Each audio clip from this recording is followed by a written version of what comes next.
დღეს ვიმყოფებით ბუბუ ჯინჭარაძეს სერვისში. ძალიან დიდი მოთხოვნა იყო, მოკლედ შენზე და შენს ავტომობილზე. ძალიან საინტერესო პროექტი გაქვს. საკმაოდ დიდი ხანია ეს პროექტი გრძელდება და მე მგონი ყველა გზა გაიარე. დაწყებული 600 სიცხენიდან, 700 სიცხენიდან, 800 სიცხენიდან და დღეს ეხლა სათხარ თუ საიდუმლო არ არის, სადამდე მივედით.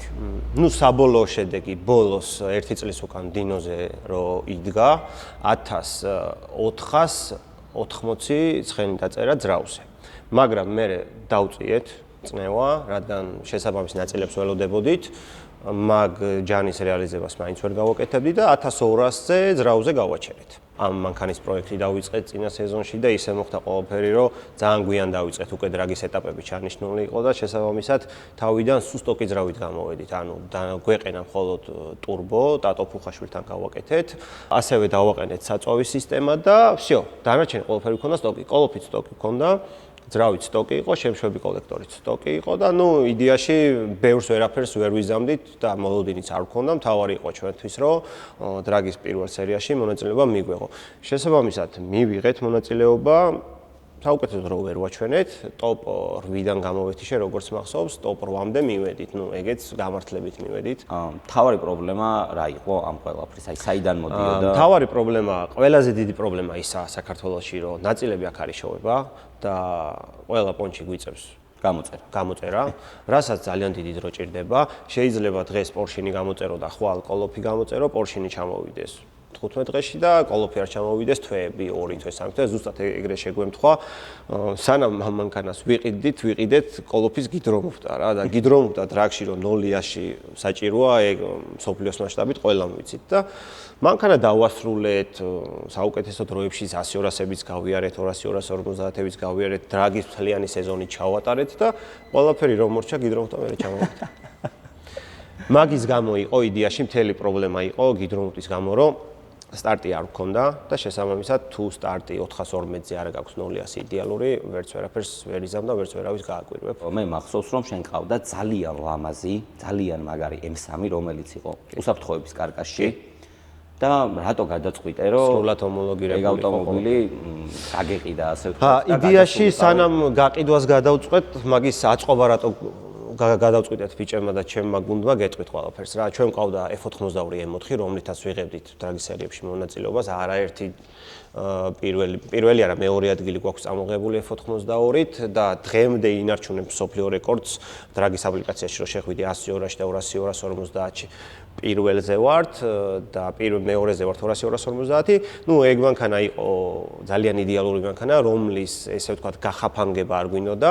დრაგის სერიებში დაემატა რეგლამენტი, რომელიც შეიცავდა, რომ თუ რეკაროს ჩადებდი მანქანაში, ის აუცილებლად უკვე სპორტულად მომზადებული უნდა ყოფილიყო, სპორტული პასპორტი უნდა ქონოდა და დადუგული და ნუ ესე შემდეგ. რადგან ჩვენ F82-ზე იმხელა ჯანი არ გქონდა, რომ აწყობილი მანქანით გვიასპარეზა და არ გვინდოდა დიდი სინგლის დაყენება, რაღაც კაპოტის მოჭრა და ნუ გახაფანგება, მოკლედ ვთქვათ, ამ მანქანის, გადავწყვიტეთ, რომ ეგ მანქანა გაგვესტოკებინა და შეგვეძინა ისევ M სერია, რომელსაც უკვე დავდუგავდით სპორტულად მოვამზადებდით, ყველანაირ სერტიფიკატს გაევლიდა და იქნებოდა ჩვეულებრივი სპორტული მანქანა, სადაც არ უნდა მისულიყავი და FIA სტანდარტი იქნებოდა, ყველგან მიიღებდი მონაწილეობას.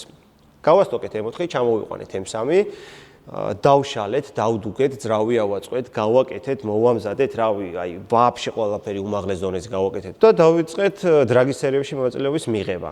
ვერ გავითვალისწინეთ ის, რომ საქართველოში წეპო არა გვაქვს. ნუ იდეაში ეგ ისედაც ვიცოდი, მაგრამ იმ დონეზე ვერ გავითვალისწინეთ, რომ ამ მანქანას იმხელა ჯანზე დაუწყეთ უკვე ჩალიჩი და ამოღება, რომ უკვე მოჭიდებაზე დაგვეწყო პრობლემა, რადგან მანქანა უკვე დაშლილი, დადუგული იყო, უკან სიმძიმე საერთოდ აღარ ქონდა და რაც უფრო ჯანს ვამატებდით, მით უფრო ცუდ დროებში დადიოდა, უგუქსაობდა და საშინელებები ემართებოდა, გვიწევდა ჯანის დაკლება. იმ დონეზე დავაკელით ჯანი 1300 ცხენიდან დავუწიეთ 800 ცხენამდე და აი 800 ცხენით გაიარა 10-4-ში 402 და არ იყო ჩემთვის მისაღები ეგ დრო, იმიტომ რომ მანქანას გაცილებით მაგარი პოტენციალი ჰქონდა და მინდოდა რომ მთლიანი ჯანი გამომეყენებინა საქართველოში. და გადმოხვედი B58-ზე. მაგის გამო ავდექი და გადავწყვიტე რომ გამეკეთებინა კვადრო, ანუ კვადროს სისტემის ავტომობილი აგვეწყო და ისევ შორს აღარ წავსულ ვარ. ყველაზე მაგარი ვარიანტი F-series B58 იყო და F-series M-ს კვადრო არ აყავს, თორე უეჭველი M-ს ავაწყობდით და მაგ-M-სამსაც არ მოუწევდა გაყიდვა, ან მაგ-M-სამსვე გავაკვადროებდით და შესაბამისად რო არ არსებობს F-series-ში კვადრო M-ი, ყველაზე შესანიშნავი და იაფიანი და ბიუჯეტური ვარიანტი იყო, ну, ეს F30 B58 იზრავით კვადრო, მაგრამ აქ ბიუჯეტურად ეხა ვახსენე მანქანა ღირს თვითონ ბიუჯეტურად $12-13,000 თორე თვითონ პროექტი ეხა 1000 პლუსი პროექტი არ ჯდება არანაირად ბიუჯეტი რა და ხო ხდები იაფი და ნუ ესე შემდეგ და ეხლა ამ შემთხვევაში აი ამ ძრავში რა ხდება?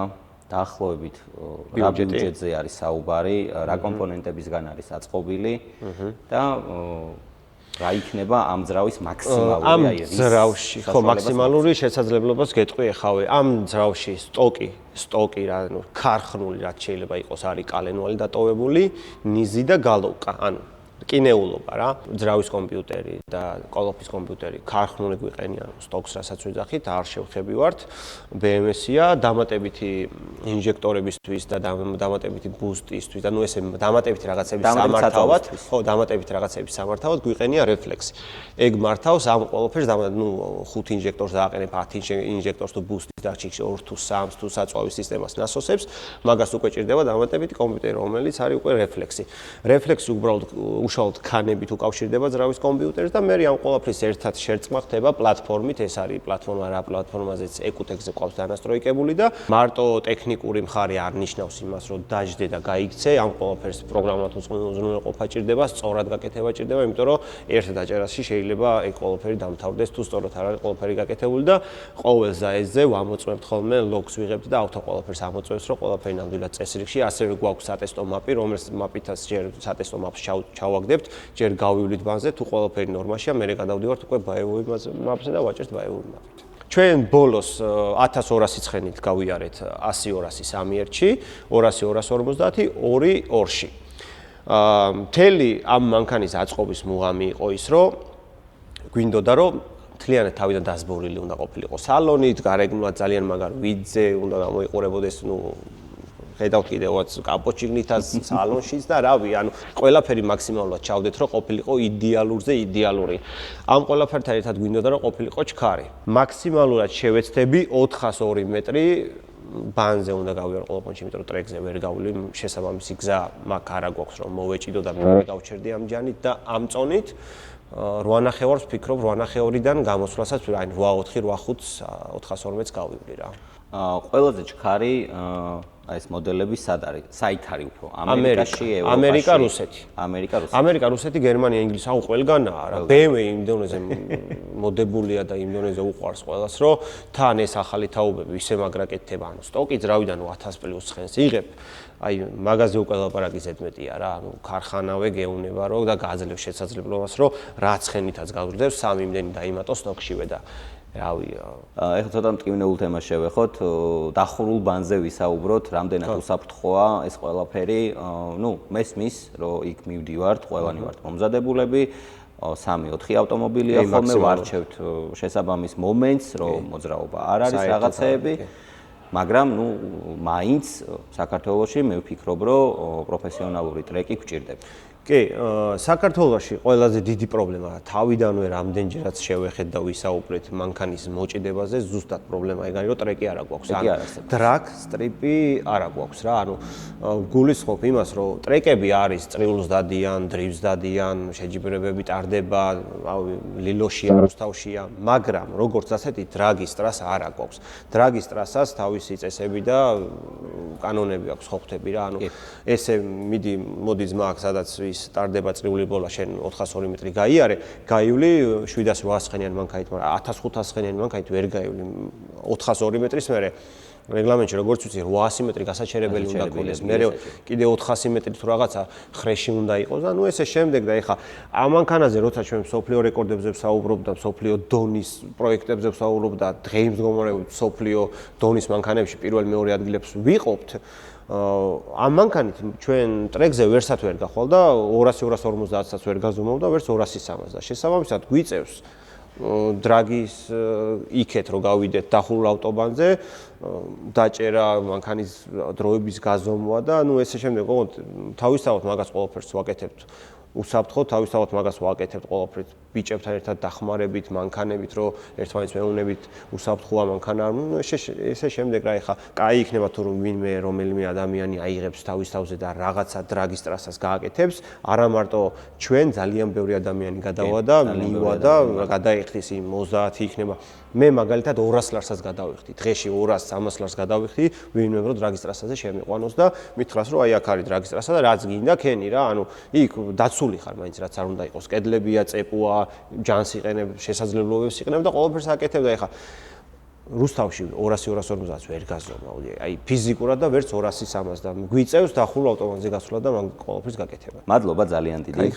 მე წარმატებებს გისურვებ წლევანდელ საქართველოს ჩემპიონატზე დრაგის სეზონზე და ასევე ძალიან გამიხარდება თუ საქართველოს ფარგლებს გარეთაც გახვალ, იასპარეზებ და გამარჯვებას ჩამოგვიტან ასე ვთქვათ. ძალიან დიდი მადლობა თქვენ მოსვლით, დაფასებით, გვერდში დგომით და თქვენს წარმატებას გისურვებთ. საუკეთესო სეზონი ყოფილიყო თქვენთვისაც და ძალიან ბევრი ესეთი მაგარი პროექტი გადაგეხოთ. მადლობა, წარმატებებს გისურვებთ. თქვენც.